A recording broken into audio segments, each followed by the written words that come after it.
Hey everyone, welcome to Volume 2 of Deadlift Variations. Last time we went over the traditional deadlift, the sumo deadlift, and the Romanian deadlift. Today we've got three more for you. We're going to do traditional deadlift off of blocks, a deficit deadlift, and then we're going to do a snatch grip deadlift, which has a lot of carryover into the Olympic lifts. Yep, so we'll go over all three of those, teach you common mistakes, how to set up for them correctly, and how to use the hook grip on the snatch grip deadlifts, and we'll send you on your way so you can get some good results. All right, here we go, guys.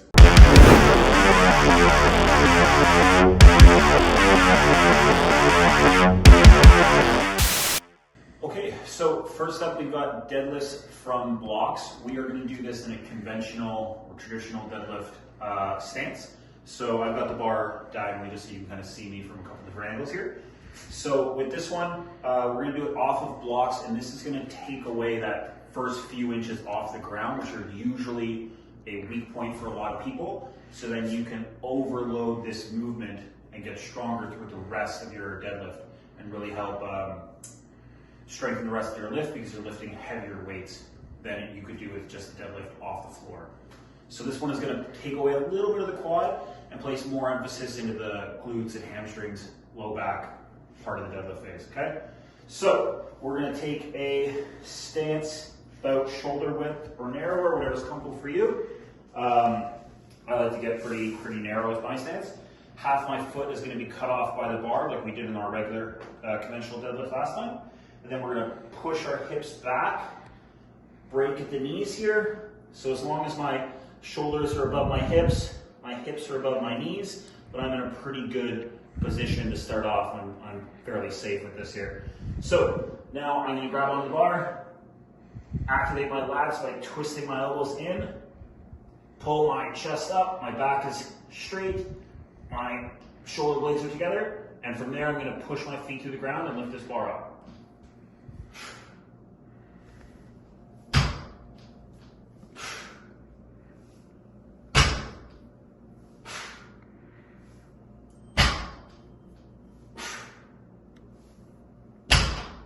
So as I'm coming up, I'm trying to drive my hips forward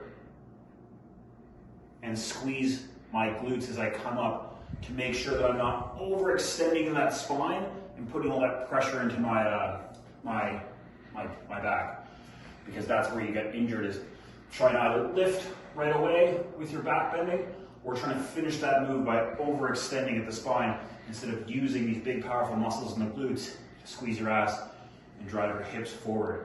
So that's what you really want to be concentrating on, exhaling on the way up and making sure that bar is nice and close to the shins, so it's pretty much dragging up the body the whole time. So that is the deadlift from blocks. All right, so next up we have the deficit deadlift.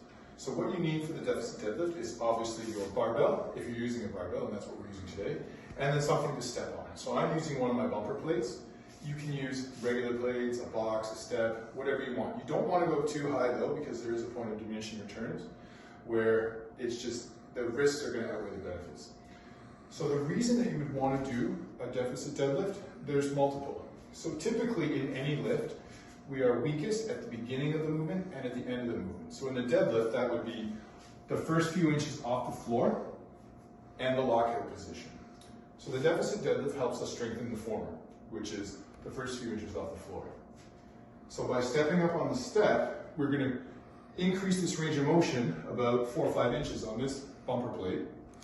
And that's going to allow us to get more of a stretch in the bottom position from the glutes and the hamstrings, but it's also going to have us have to squat down more, which is going to bring a lot more quad into the movement as well. So more time under tension, works more of the lower motion of the deadlift, and more quad development. So I'll show you proper techniques. You're going to set up, your feet will be a little closer together than they would be off the floor, but not too close. So like directly under the shoulders. You're going to come down and you're going to realize, you have to drop those hips, so you have to squat a little bit. So you're going to start with your hips a little lower than you would on a traditional. I'll just do a couple reps and then I'll talk a bit more about the technique.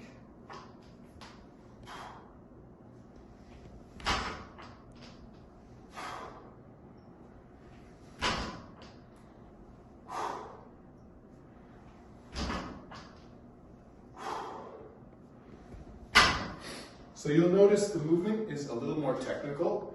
You have to travel around the knees, both on the way down and the way up. If you fail to come around the knees, you're going to chop them off on the way down and chop them off on the way up.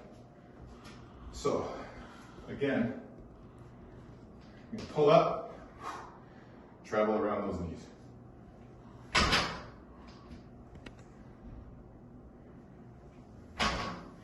So this is something that you would want to progress to. You want to master off the blocks, off the floor, before you move to the deficit deadlift. Okay? Awesome. Okay, so next up we've got the snatch grip deadlift. So this one is pretty complex. This one will have obviously carry over into when you get into Olympic lifting and your snatching. So this one is a wider arm deadlift.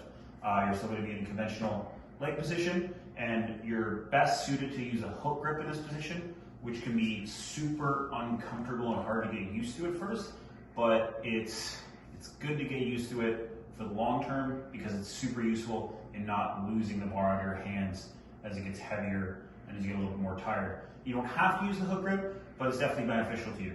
So when you're setting up for the hook grip, I'll show you that part first. You want to pinch your thumb around your index and middle finger here. So if I set up, it'll look like this, which you can't really see on the camera, so I'm going to show you from this angle. You're going to set up, have that thumb wrapped around the bar first, and then pinch onto there, and that's going to lock you into position as you come up, okay?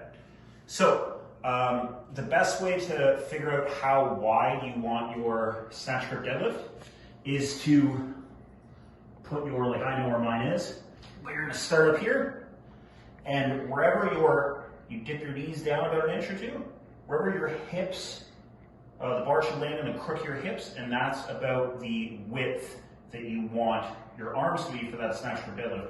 So if I was less narrow, it wouldn't be in the crook of my hips. If I was wider, it would be too high, it's not in the crook of my hips. So I'm about there.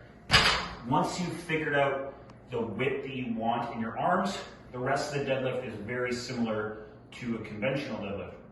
The difference in the muscles work here is it's going to be much more demanding on the lats and on the hamstrings because your butt is going to naturally shoot up a little bit faster as you get carried over into the actual snatch as well. So I will show you. I'm going to tilt this bar a little bit diagonal so you can see. And I get into my position. Feet are about cut in half by the bar here. Everything else is the same. My shoulders are still going to be above my hips, and my hips are still going to be above my knees. I'm going to get my hook grip here. And I'm driving, so see how I pull myself in a position. So my back is nice and tight, my chest is up high, and from here, I'm going to drive up with the hips ever so slightly at first.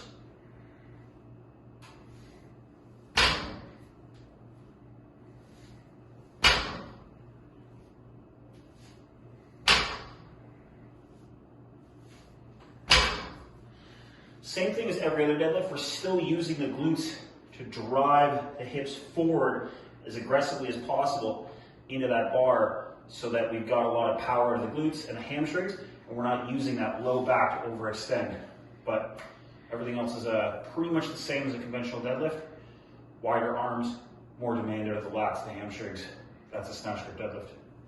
Okay guys, thanks for watching volume 2 of Deadlift Variations. Today we took you through the deadlift off the blocks, deficit deadlift, and the snatch grip deadlift. Stay tuned for future volumes where we'll go into even more stuff to help you continue to hit those strength and hypertrophy gains. If you found any value, make sure you tag your lifting partner because we know that his deadlift game is weak and could always use some improvement. Please like, subscribe, share, and let us know what you want to see next time. Yeah, thanks a lot for watching. Like Paul said, leave us a comment, see what you want to go over next time, and we'll be sure to film more of that content. If you're liking this, let us know, and it shows that we should keep it up. So, thanks a lot. Heavy Duty Fitness app.